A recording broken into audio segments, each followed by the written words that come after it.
All right, perfect. Thank you so much. All right.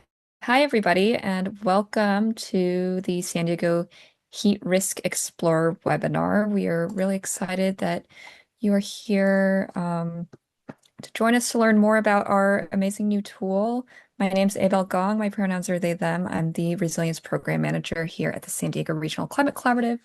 I'm joined with my colleagues. I think there's a few of them hanging around here, Darby, Ian, Brenda, and I'm also joined by our colleague from Scripps Institution of Oceanography, Connor Mack. He's a PhD student, but I'll let him introduce himself once we get started with this presentation. Um, Before we dive into the tool, I wanted to give a quick overview about our ongoing projects that we have that this tool is a part of. Connor, if you could go ahead and go to the next slide. ShadeSD, or Solutions for Heat Adaptation and Equity in San Diego, is a project and effort that's been underway for about a year now. And if you go to the next slide, Connor, led by the San Diego Regional Climate Collaborative in partnership with the cities of San Diego, La Mesa, and Chula Vista, as well as research partners at Scripps Institution of Oceanography at UC San Diego, and our two consultant partners, WSP and Nexus Planning and Research. Um, if you could go to the next slide, Connor. As folks can probably feel this summer, it's been really hot, and average temperatures just across the globe have been continuing to rise, and the length of our heat waves have been getting longer, and the gaps in between those heat waves has been getting shorter. Um, this is a really cool study from the Yale Program on Climate Change Communication that came out a couple of months ago that looked at the gap between heat risk, or how hot it actually is, and how populations are vulnerable to that heat, and heat worry, or the perception of that heat risk. And what they found was that that gap is actually widening in communities. So folks who have a higher heat risk might have a lower worry, creating this kind of big gap. And this can impede in activating and preparing our decision makers and community members for in preparing for extreme heat events. If you zoom in there and see San Diego County, we have a higher heat risk, but also a higher heat worry, which is great news for us because we can take that worry and make action and keep that momentum going and turn that worry into action. And so that's exactly what we're doing. If you go to the next slide, Connor. San Diego is heating up, so we're throwing shade, literally. As I said, SHADE's SD stands for Solutions for Heat Adaptation and Equity in San Diego. In the face of increasing extreme heat impacts, we're asking how might we leverage existing partnerships to expand heat mitigation and adaptation efforts, as well as how might we empower communities to effectively combat and withstand extreme heat events.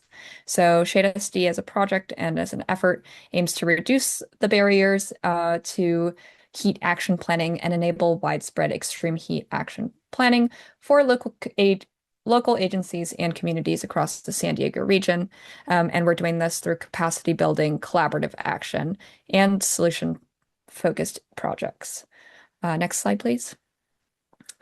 So one of the first steps into doing this was to understand who is hot in our region. And as folks may have just experienced or seen anecdotally, San Diego's unique geographic and socioeconomic landscapes impact both how and where our communities are affected by heat waves. For example, the coastal areas tend to be a little bit cooler due to onshore and offshore winds, whereas the more inland areas that are closer to the deserts are a lot hotter.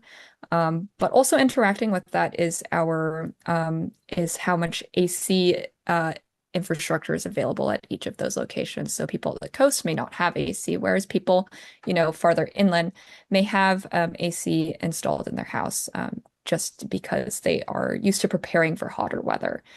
Um, These nuances really complicate regional planning efforts, and the key to effectively preparing for these future events and coordinating our region um, and implementing effective cooling solutions is the need to identify how and which communities are most affected by extreme heat events, and in what ways they are affected, and how might we fill in those gaps. And so, as a first step to sort of tackling that issue and understanding who's hot in our region, we partnered with Scripps Institution of Oceanography to bridge this regional data gap and develop the first interactive localized heat risk map of the San Diego County. And so I'm going to pass it over to our colleague Connor Mack to give us an overview of the Heat Risk Explorer tool and how it's aiming to bridge that gap. Thanks. Awesome. Thank you, Abel.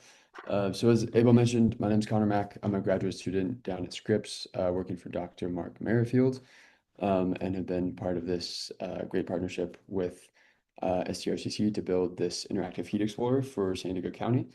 So we're going to go through sort of the overall framework, what's in the tool, and some of the sort of overall results, and then go through a quick demo and kind of show everyone how it works and some of the various applications that it could be used for.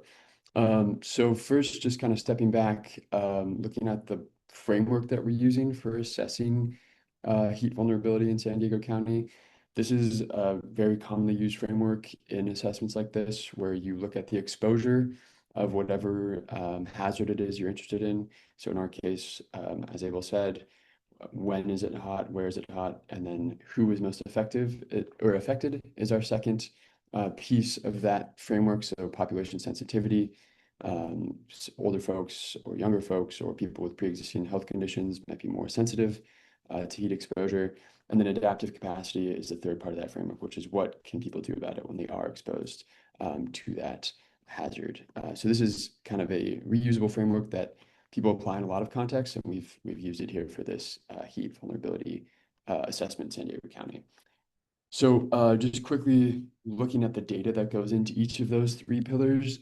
First is the heat exposure piece of this. So where and when is it actually hot? To look at that, we gathered a bunch of data from this vast network of weather stations that we have in San Diego County. So that's what you're seeing here is the dots on the map. There are various sort of levels of quality to these stations. So we've done a big sort of filtering analysis, making sure that all the data we're using is sort of research grade quality data, and we have over 10 years of data. And this covered gap here, most or 40% of the county is sort of far away from a station. As we'll see later, if you look at where people actually live, the population centers are very well characterized by this data set. So in addition to that, we have our weather station network. We also wanted to look at some other products that show heat distribution. So there's a couple satellite instruments that we can use for that we've included as part of the analysis here. So there's this Landsat tool that circles or overpasses San Diego every 8 to 16 days. And then there's also this EcoStress tool that is actually mounted on the International Space Station. Both of these instruments are taking thermal infrared measurements, so the ground absorbs heat throughout the day and then it re-emits that as long wave infrared radiation. And the sensors on these satellites can get these really nice high resolution images of where that heat is. And so this is one way of capturing that urban heat island effect, as you can see here on the right as we zoom in more to downtown San Diego. Some of the patterns start to emerge there. And then we're thinking about heat, there's sort of different modes of heat. So there's the data that goes into it, and then there's kind of the temporal and the conditions around the heat mode you're interested in. So there's sort of your run-of-the-mill daytime heat, which is kind of what we think of when we think of heat waves. Nighttime heat is really important to think about. This no relief night metric is really critical for the actual like heat stress people experience. So if they're not able to re-regulate overnight, that gets more dangerous as those no relief nights compound. Humid heat is another key metric people look at. So wet bulb globe temperature is a commonly used metric that accounts for the humidity in the air. So you can have the sort of physiological experience of heat can be much higher if the air has a higher water content than like the temperature itself might suggest. So that's especially important for folks who are working outside during the day. And then land surface temperature, which is what we just looked at with those satellite metrics, which captures kind of the way the urban environment can heat up and how heat can be distributed across sort of various landscapes, if that's built environment or green areas, things like that. So these are our four kind of modes of heat that we've characterized with that data we were just looking at. And that will help us start to characterize the actual risk to the county. So this is kind of some examples of the different data sets that have gone into this tool. So on the left, we're looking at the land surface temperature is the background, where darker red is warmer. And then the little dots are the weather stations with their air temperature readings, which can be much different than the land surface underneath them. But we have this big long time series of weather station observations and land surface temperature observations from the satellites. And then on the right, we're looking at a weather model reanalysis tool. So this is the HRRR or HER weather model that is commonly used for both forecasting and hindcasting. And it's a 3 kilometer cell resolution model that can help us, fill in some of the gaps from the satellites and some of the spatial gaps as well between the weather stations. So essentially, we've compiled kind of as much information as is available about heat in the county and built that into this tool. So another example, just kind of showing what the data looks like. This is from the EcoStress tool, so the other satellite tool, just showing the monthly averages over time, and how we obviously are seeing more heat in the summertime and then get colder in the wintertime. And so you can start to do kind of these climatological assessments, and we have many years of this data. So there's some sort of really interesting questions that we can ask in addition to just kind of the general heat risk assessment that we're doing. And then just briefly to show the nighttime heat component of this. So on the left, this is a heat wave in September of 2022. So this is at 10:32 p.m. And this is, you can see, much warmer than the night on the right, which is just a week or so later. And basically just to show the sort of importance of thinking about the nighttime heat or the no relief nights, where you can have multiple days in a row of nights where the heat or the temperature doesn't get below certain thresholds, and the effects of heat exposure can kind of compound over time. So that's an important thing to consider. And then the wet bulb globe temperature, which is a function of air temperature, relative humidity, and the solar insolation, and the wind speed. And you can get effects like this. So here we're looking at air temperature on the left, relative humidity there in the middle, and then the wet bulb globe temperature is on the right. And in coastal areas where you have a lot of humidity in the air, potentially, that wet bulb globe temperature can be hotter than the actual air temperature. And so the air temperature might not be too extreme, but because of the moisture in the air, the actual physiological risk or exposure experienced by people can be much higher than the temperature would suggest. So another important sort of aspect of heat risk to consider. And then land surface temperature, which is our last mode of heat risk that we're thinking about. These maps just kind of show the really nice high spatial resolution that we're able to get from these satellite tools. So this is downtown San Diego, right on the water. And we're looking at the surface temperature here on the left and land use maps from Sandag over on the right. And you can see kind of the clear effects of this green space right on the water here versus the more sort of dense urban area just to the right there. And you can start to also look at similar patterns, other areas in the county. So here, this is, I think, a golf course and some kind of green space sort of combined. And then if you look at the surface temperature there, there's clearly like a much cooler, you can see the signature of that green space. And so we can start to kind of look at those patterns between different types of surface coverage, from green space to urbanized areas, and kind of the contours or the lines between them. So yeah, these are those four modes laid out. So what I was just talking about, the daytime heat, which is kind of your general, the main signal that we're thinking about. nighttime heat, which is distributed a little bit differently. Often along the coastline, you can have those no relief nights. Wet bulb globe temperature, which takes into account the humidity of the air as well as the wind speed. And then land surface temperature, which is sort of more highly concentrated in those dense urban areas.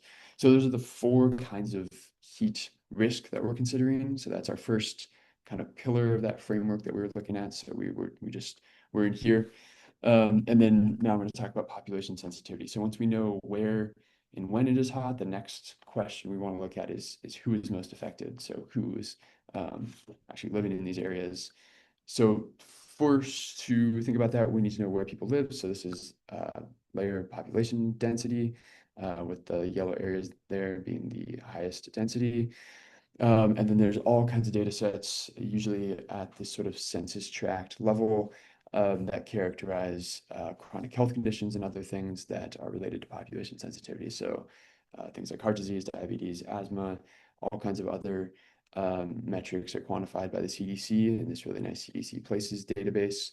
So we can use that to start to assess where people might be most sensitive to the heat risk that they experience. So there's a huge sort of list of variables that we can go through. So age 65 and over, folks living below 150% of the poverty line, places where there's a high concentration of outdoor workers, other things like that, can all be used to kind of look at the sensitivity of the population in these locations.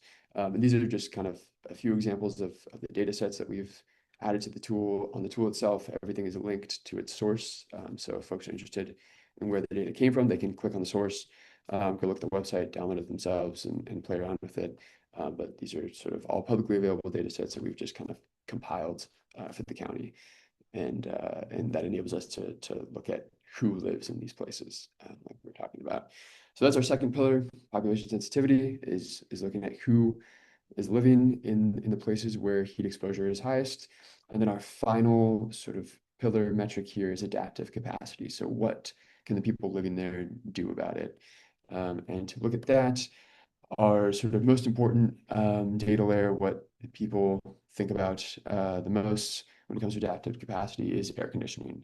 So that's kind of a direct metric of people's ability to adapt to heat, but there are other things as well. So access to green space, park access, their ability to acquire healthcare, and then sort of other things about the built environment that might be relevant. So impervious surface is sort of basically surfaces that are prone to absorbing that heat from the sun and storing it. So it's kind of the opposite of green space. Then we have a layer that does represent tree canopy and green space, and then surface albedo, which is the reflectance. So higher things that are more reflective don't absorb as much of that heat from the sun. So basically, air conditioning and sort of the built-in natural environment around each of these places is a metric of the adaptive capacity of the people that live there. And then again, some of the data sources that go into that, some of them overlap with the last one, but there's sort of all kinds of interesting studies about air conditioning prevalence, and it's actually quite a hard problem to characterize the prevalence of air conditioning at these high resolutions, and so that's kind of an area of active research as well. But yeah, as much information as we have or is publicly available about adaptive capacity, we've sort of compiled to put into this tool, and then it can be used to ask questions from different angles is the idea. So bringing it all together, we have our heat exposure as our first pillar, our population sensitivity. So that's where or who lives in the places where heat exposure is experienced. And then our adaptive capacity, which is their ability to respond to that heat. And then combining those gives us this composite heat risk index, which is kind of the main output of the tool that we'll look at in a moment. And that can look something like this, depending on the variables that you select.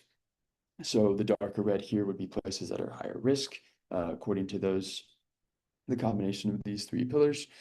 And then on the right, we can start to look at the drivers or the sort of relative importance of each of those variables. So we can, we're not claiming a causal relationship necessarily, but in areas that are high risk, how does that census tract sort of rank in relation to the rest of the county in terms of its adaptive capacity? And we can start to hypothesize, maybe this would be a good place for some sort of air conditioning subsidy or other things like that. So you can start to kind of, answer a lot of different questions with the data that we've compiled. And then kind of taking that to the next step, we have these maps that are the census tract level. If we want to make this a bit more granular, looking at where people actually live, we can overlay those onto the actual population density layers. And so on the left here, higher risk goes along this color axis, more people on this color axis, and this dark brown color is where risk is high and there's a lot of people there. And similar on the right here, these are sort of split out by each of those pillars. And so a white color would be sort of equally ranked along each of those three pillars, while a dark green would be there's an adaptive deficit more than there is heat exposure population sensitivity in those places. So it's similar to that dominant driver map we were just looking at. And then you can overlay that on the population as well. And so darker colors where it is sort of you can see where like a dark red, for instance, would be there's heat exposure is high relative to the other two pillars, and there are potentially a lot of people that live there as well. So a lot of things you can do with this tool. And I think the next thing we're going to do is a demo. So Abel, I can pass this back to you so you can run the Menti, or I'll stop sharing and you can take over. Yeah. So if folks could go ahead and join this, you can keep your screen shared. Connor, I'm gonna just double share here. Oh, I sweet. think Okay. technology is so great. Um, Actually, you can stop sharing because the QR code's right here as well. So we're going to Gotcha. run through a quick live demo. Connor's going to give a quick tour of the Heat Risk Explorer, and then we're going to model a scenario, one of these three scenarios here, to answer a question. Using the Heat Risk Explorer. So the three options that we have, if you pull up your phone, scan the QR code or go to menti.com and type in 8402-8502. The three questions slash scenarios that we have here are one, which areas are most at risk to nighttime heat waves? Two, where are children with asthma most vulnerable to heat? Or three, where would people benefit most from subsidies to purchase AC units? And I think Connor will go over this in his walkthrough of the landing page and the tool, but these three scenarios are available in the user guide. Um, and so if you ever want to revisit and try it out yourself, you can check out our user guide and do a little walkthrough using that, using the tool and the user guide. I'm gonna sing the Jeopardy theme song in my head, and then we'll go ahead and move on once I feel like we've reached capacity for this.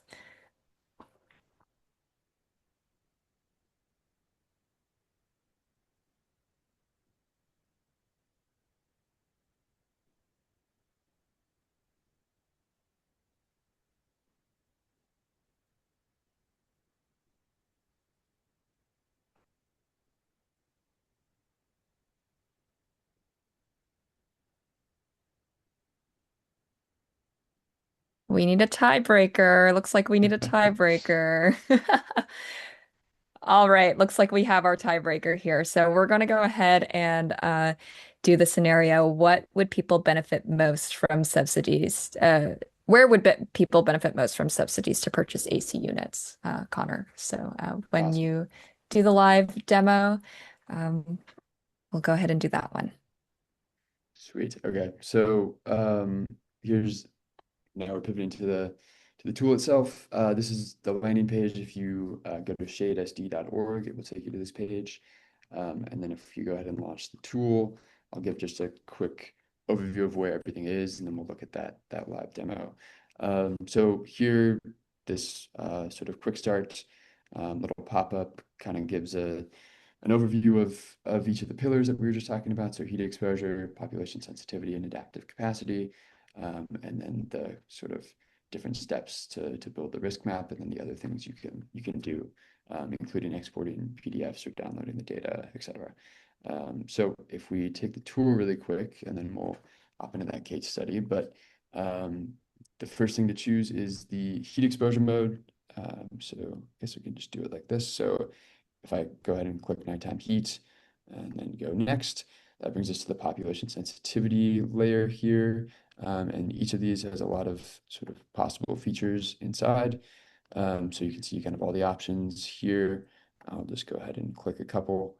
And then we can look at some of the sociodemographic variables, do a couple of these, et cetera, et cetera. So there's many options here, and like I said, to the source button here will take you to the where the data came from.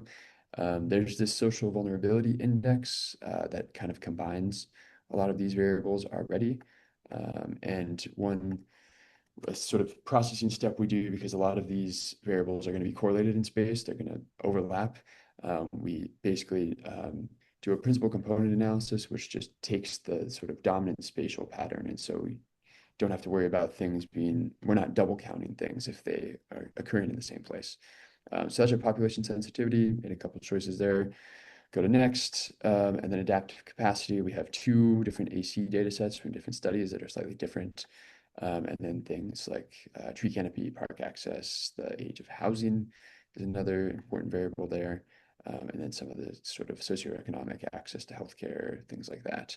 We'll go ahead and click next. So we're on nighttime heat, and I've selected kind of a somewhat random subset of the sensitivity and adaptive capacity layers. I'll go ahead and build the composite risk map.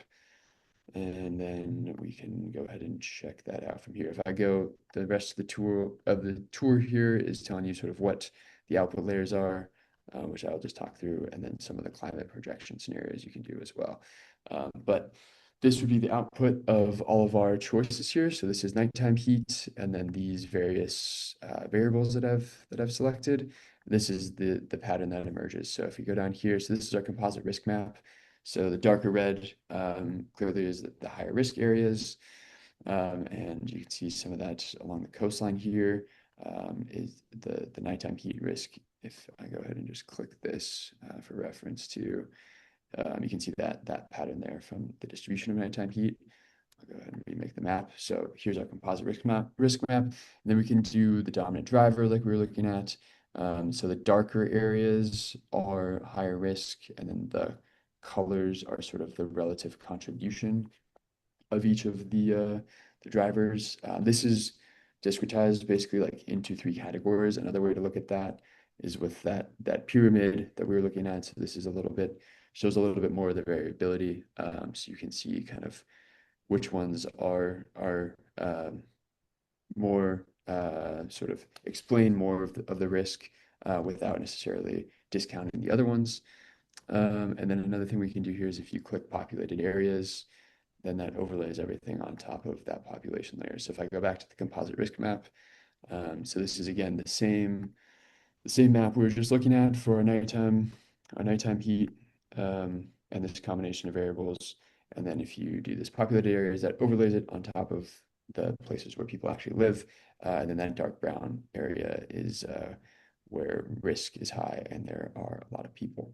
So around downtown here is one area that stands out. And there's a lot of other features here to play around with as well. If you want to add sort of the city boundaries, you can see kind of where the cities sit in space and then zoom in. So down here, National City, for example, is a clear hotspot. So this will zoom you in, and then you can start to look at the data inside of each individual census tract as well. So I've just clicked on this one because it looks to be higher risk. So here, the heat exposure, the score here of 94 means it's in the 94th percentile relative to the rest of the county. And then these other scores as well. So adaptive capacity, in this case, sort of inverted. So this is kind of adaptive deficit if you want to be technical about it. So this is like a lack of air conditioning basically. And then there's a sensitivity layer. So the different metrics we've selected, how do they rank across sort of all three of these pillars. So that's a nice feature. You can go see sort of more of the information about each census tract. So if I click show more info, it'll sort of show some of the same information there along the top. You can see where we are in space. We can look at the land use in that area, the composite LST or land surface temperature from the satellites, and then sort of some of the variables here as you scroll down.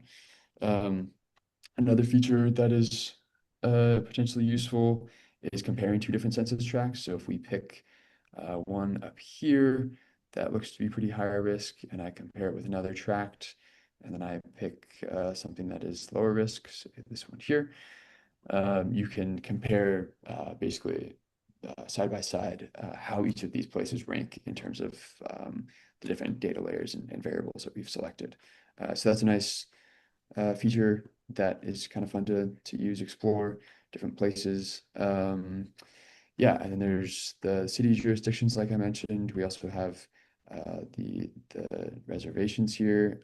There's not as much data collected that characterizes the populations in tribal lands, but the areas themselves are there.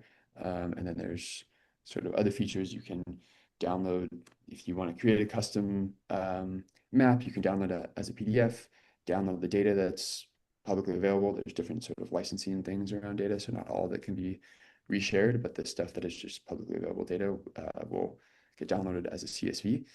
And then yeah, other sort of exploratory data layers in here that can be interesting. If you want to look at the tree canopy, like we were talking about, that can be potentially interesting, like that brighter, and then that land use layer or um, surface temperature. This is the satellite products. You can go in and see kind of all of the contours there, which is kind of fun to explore. So a lot of different ways to use the tool. I think we could run through another one of those. I guess we had a close second, so maybe we could do that one. Well, Is that yeah, you actually ran through the nighttime heat waves, which was second place. So if you could do the oh AC units one, that'd be awesome. No yes, worries. I'll do daytime heat here. And then I'll just select all of these just to see what that looks like. And then if we go down here, you can deselect everything and then just do air conditioning. And I'll get rid of this. There we go. Bring this back and turn off some of these layers. Okay, great. So we've gone to daytime heat, which looks like this. I've selected all the population sensitivity data layers, and then turned off all the adaptive capacity ones except for air conditioning. And then if I rebuild that map there, so here we're looking at sort of the combination of all of the population sensitivity variables, just standard daytime heat, built over this or combined with that AC prevalence layer. So these are places that potentially are high risk because they don't have air conditioning. And like I said, it's not a causal relationship necessarily. This is just kind of a way to look at the different data layers that we have available to us. So if you go to the dominant driver here, you can see a lot of these places are sort of driven by their adaptive deficit. And the driver mix, similar pattern, just a bit more sort of variability that's shown. And then if we go for the populated areas, you can see how that looks. So yeah, some interesting kind of ways to play around with the data. You could, of course, check out nighttime heat instead with the same set of variables. Pattern looks fairly similar. And just sort of compare the different heat modes. And so one thing that is potentially interesting is comparing across different modes of heat exposure, like which areas persist. And so they're sort of broadly at risk across all the modes of heat exposure and potentially don't have air conditioning. So that would be like one place that, um, you know, programs could be targeted to subsidize AC or look at other sort of interventions. Yeah, so I guess we did the top two already. Yeah. Um, the third one, Connor, I forget what the third one was, but we can do that. Yeah. Connor, there was a question in the chat about the climate projections and the climate scenarios. Could you go through those a little bit Yeah. more for folks too? Yeah, definitely. So right now we have let's see if we go here. So basically what this is doing is using these high resolution climate models that look 50, 100 years out into the future. And they're well resolved enough that we can look at how areas might change in terms of their sort of relative heat exposure. We don't know how the population sensitivity or the adaptive capacity is going to change, of course. So we keep those constant. There's these sort of patterns of changes to heat exposure that can be um, quantified, looking to sort of 2050, say, is one example, and then these different emission scenarios, so moderate emissions versus high emissions. And you'll see the patterns might not change much, but the overall sort of change in percentile changes between those moderate, high, very high emissions. If you look sort of further out in the future, end of century 2080, you can see it changes slightly there. So there's a lot of uncertainty associated with these, but it is interesting to look at how the sort of spatial distribution of heat exposure will potentially change in the future. And if, as folks are making, these long-term planning decisions, how that can be taken into account. So this is out to 2080, so that's like a 30-year average centered around 2080 using this CMIP6, which is this sort of ensemble of a bunch of different climate models. And then this is the mid-century moderate emissions. These sort of 8.5 scenarios are sort of very pessimistic. So something this, and there's all kinds of different frameworks people use for kind of grouping these scenarios, but moderate emissions is kind of a middle of the road scenario. So yeah, the map here is basically showing the change in the relative ranking of each area in terms of how it relates to the rest of the county. So there is a little blurb on how to read this here. I won't read that all, but as folks play with it, there's sort of more information about the conclusions that you can actually draw from these maps and these climate projections. But definitely interesting to sort of play around with a little bit. Yeah, I haven't been tracking the chat. Are there any other questions in there, Rashid? Yeah, there's another Yeah. question. Oh, go ahead, Ava. Oh, yeah, we have another question from JB. It says, understanding it's not causal, could you explain a bit about how the dominant driver is identified? Yeah, definitely. So for this sort of simple one, basically each of our, so let's see if I click this. Well, that's not a very high risk one. Do an interesting one. So just based on the relative ranking within the county, so heat exposure here we're in the 80th percentile, adaptive capacity and sensitivity are a bit lower. And so that for this very simplified version, that makes this cell red. So whichever of these three scores is highest, we're sort of estimating that that is potentially like a main driver of risk in that area.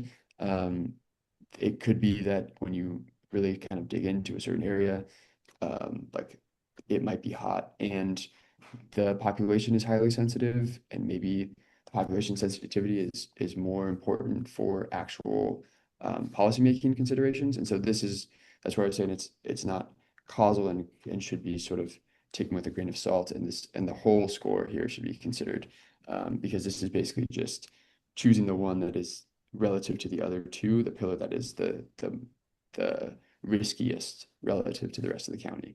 And so this map shows a little bit more of that nuance. But to actually sort of track causal relationships is a much harder problem in epidemiology, where you need to like account for extra heat related hospital visits and then find the spatial distribution of that data, which is hard to get. And so that is sort of a different problem. This is more within the county. How is risk distributed along these three vectors? And that can tell us sort of where to look deeper, but it doesn't give us like a final answer to any of those questions, if that makes sense. We have a follow-up from JB asking if what if the dominant drivers are tied on that dominant Um, driver layer? that is a good question. I don't, I Yeah, say I one can of them jump. gets chosen. Yeah, I think JB, I think it goes back to the intention of the tool from a use perspective. So the goal of the tool is to help folks just ask better questions around where heat risk might exist and what might be driving that risk. So I think, what folks can deduce if they're, kind of tied, great example here, heat exposure and the sensitivities are kind of tied, is that now narrows down how do we ask questions about what adaptive capacity metrics might be needed in those communities, more specifically. So I guess it doesn't necessarily matter if one of them are tied, so long as that you're utilizing that kind of answer of like we have two dominant drivers, which means we need to tackle multiple multiple things in order to get to mitigation. So hopefully that makes more sense. Is like it's not necessarily meant to be this is always the answer, but it does help us start to tease out questions. And so, maybe if there's not quite a clear dominant driver, that can help us ask more targeted questions to figure out what those additional drivers might be. Hopefully that makes sense and is helpful. And I'll just flag for folks. So if anyone has other questions, please feel free to either use the chat or the raised hand feature. I know sometimes it's hard to kind of type out questions around the technical work, but we have the rest of the time for the webinar kind of here to answer folks' questions, or we can move through some additional scenarios if folks would like. But um, yeah, I think just want to make sure folks know now is the Q&A time. Please rattle them off.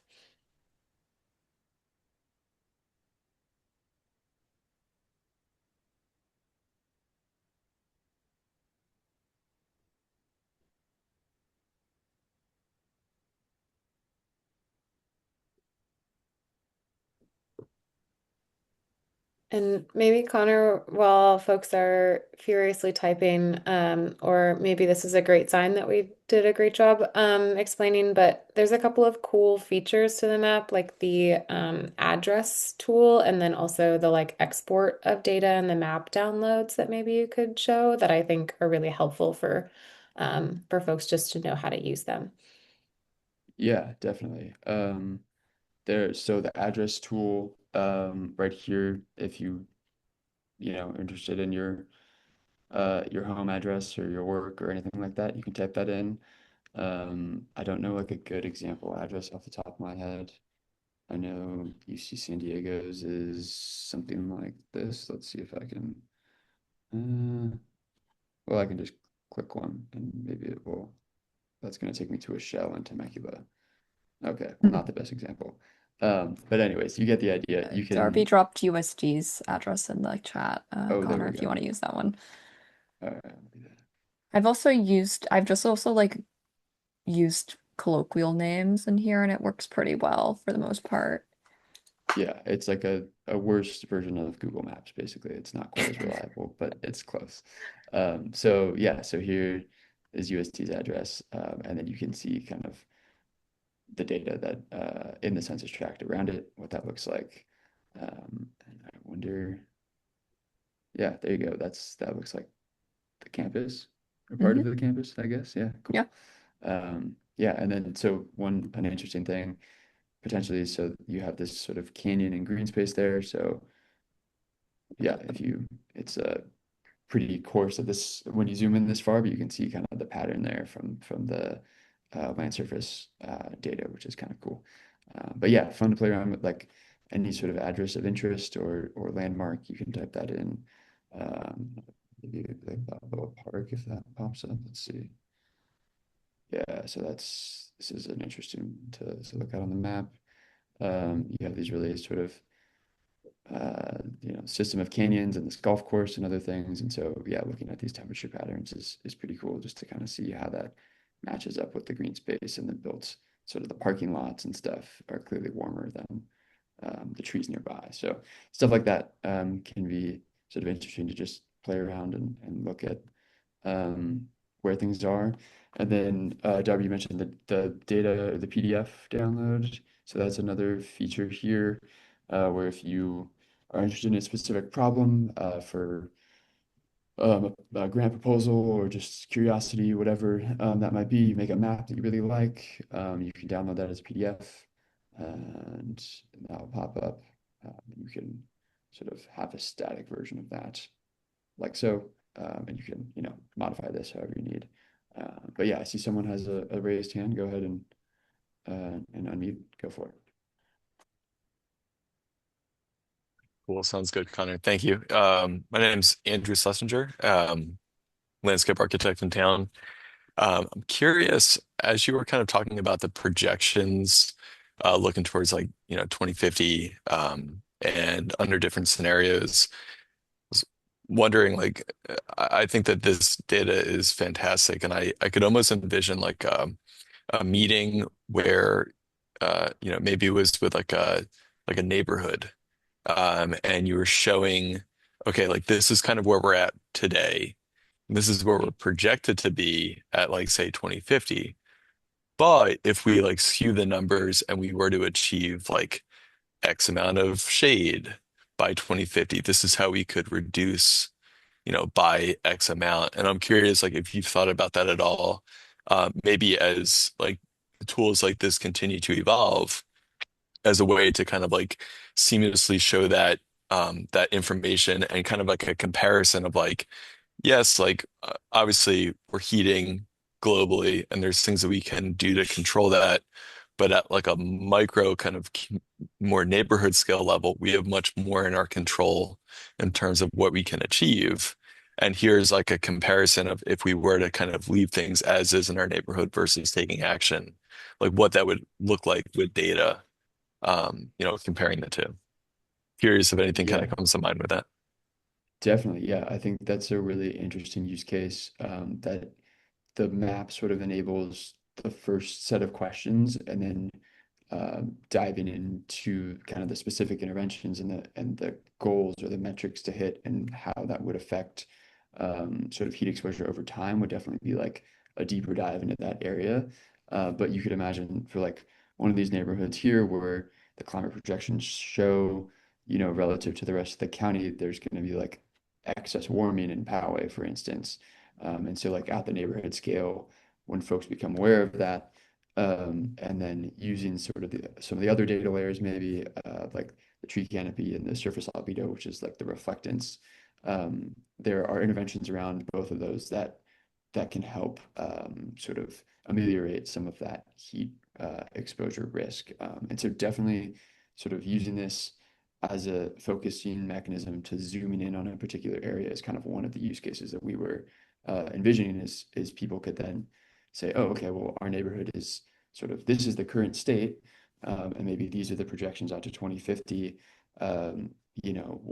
What's the lowest hanging fruit that we could work on to sort of help mitigate some of that risk in the future, and then also sort of the near and medium term heat exposure that folks are experiencing as well. So yeah, I think there's definitely potential for it's like building on top of the layers that we have. There's some really high resolution satellite products that are really interesting now. You can look at some of that surface albedo, the reflectance, and then the green spaces and other interventions like the cooling pavement, things like that.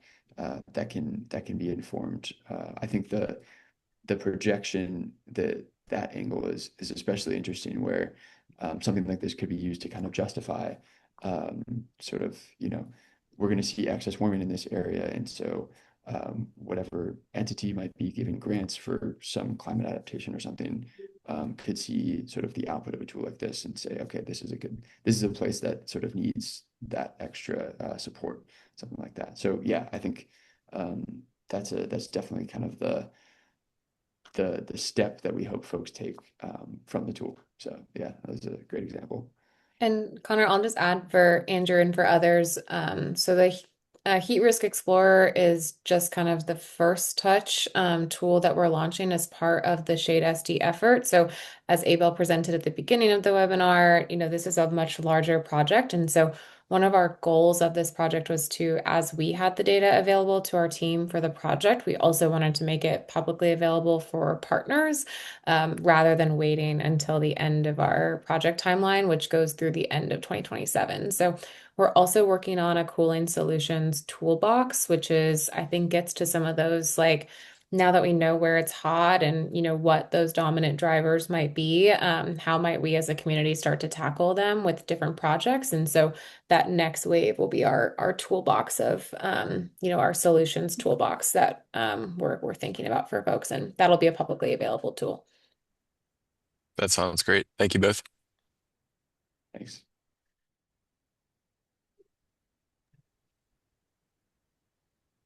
I know we have a few minutes left. Just wanted to see if other folks on the call had any additional questions or inquiries about the tool, potential use, etc.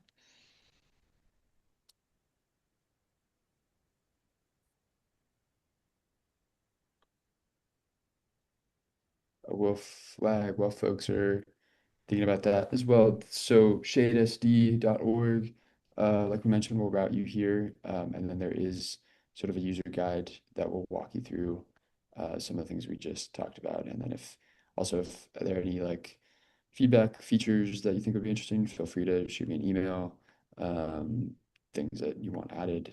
But yeah, there's kind of a user guide that will walk you through most of the stuff that I talked over with some worked examples as well. So if you get into the tool and there's too many moving parts, there's that quick start guide in the tool itself, and then this also could be a useful resource. And then this will route you to the map.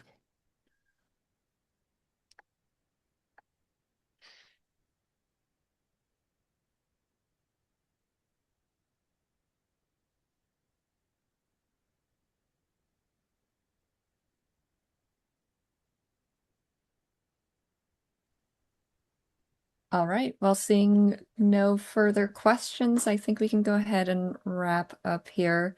I'm just gonna share my screen with a couple. Oh, we have one more question here. Do you plan to keep this updated with new data as it comes out? Yes, absolutely. This is like a living tool. If you have ideas of data layers to add, feel free to ping us. But yeah, I'm not sure the cadence of some of these sort of sociodemographic surveys and when all of those are coming out. But as the CDC does more of, or other organizations are producing more of these data products, we will definitely keep the tool kind of updated and alive. So yeah, definitely. Thanks, Connor. Cool. Yeah. All right. I'm just going to share my screen here with a couple more things as we close out. As mentioned, San Diego Heat Risk Explorer is hot off the press. It's been out for about a month now. You can access it at shadesd.org. I will flag that sometimes this URL hasn't been working for some folks. So if you're running into problems, either keep this QR code on hand. I believe if you just Google San Diego Heat Risk Explorer, it should pop up, or just contact somebody from the SCRCC team and we should be able to direct you to the direct link. Additionally, as we mentioned, this is one deliverable of many within our ShadeSD project. And we have currently a heat survey out now. We want to hear from you. If you live, work, or recreate in the San Diego County region, we would love if you could take this 3-minute survey. It really does take 3 minutes or less, and that's including the optional 3 questions we have at the end. It's a super short survey. The survey will help us in identifying and prioritizing cooling strategies that will be impactful within the region and in specific communities. We're aggregating this data by zip code, so we're hoping to get some more localized data and information. We're hoping to improve the cooling resources available across all communities, as well as contribute to the greater regional effort of identifying cooling solutions and combating heat waves in the region. So if you take that survey, or if you take out your phone, you can scan the QR code and take the survey there. We'll make sure that this gets to you in a follow-up email as well.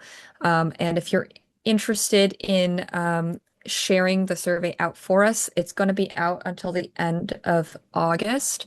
And we would appreciate all the help we can get from folks like you to share in your personal and professional networks.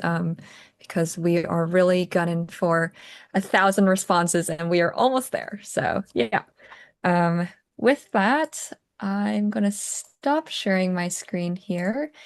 And yeah, thank you to all who joined us today. We are super grateful to have you and answer your questions and just give you a walkthrough of this tool. We hope you find it useful. And if you have any further questions about the heat risk tool or the heat risk explorer, please feel free to reach out. Yeah, thanks so much, everybody. Thanks, guys.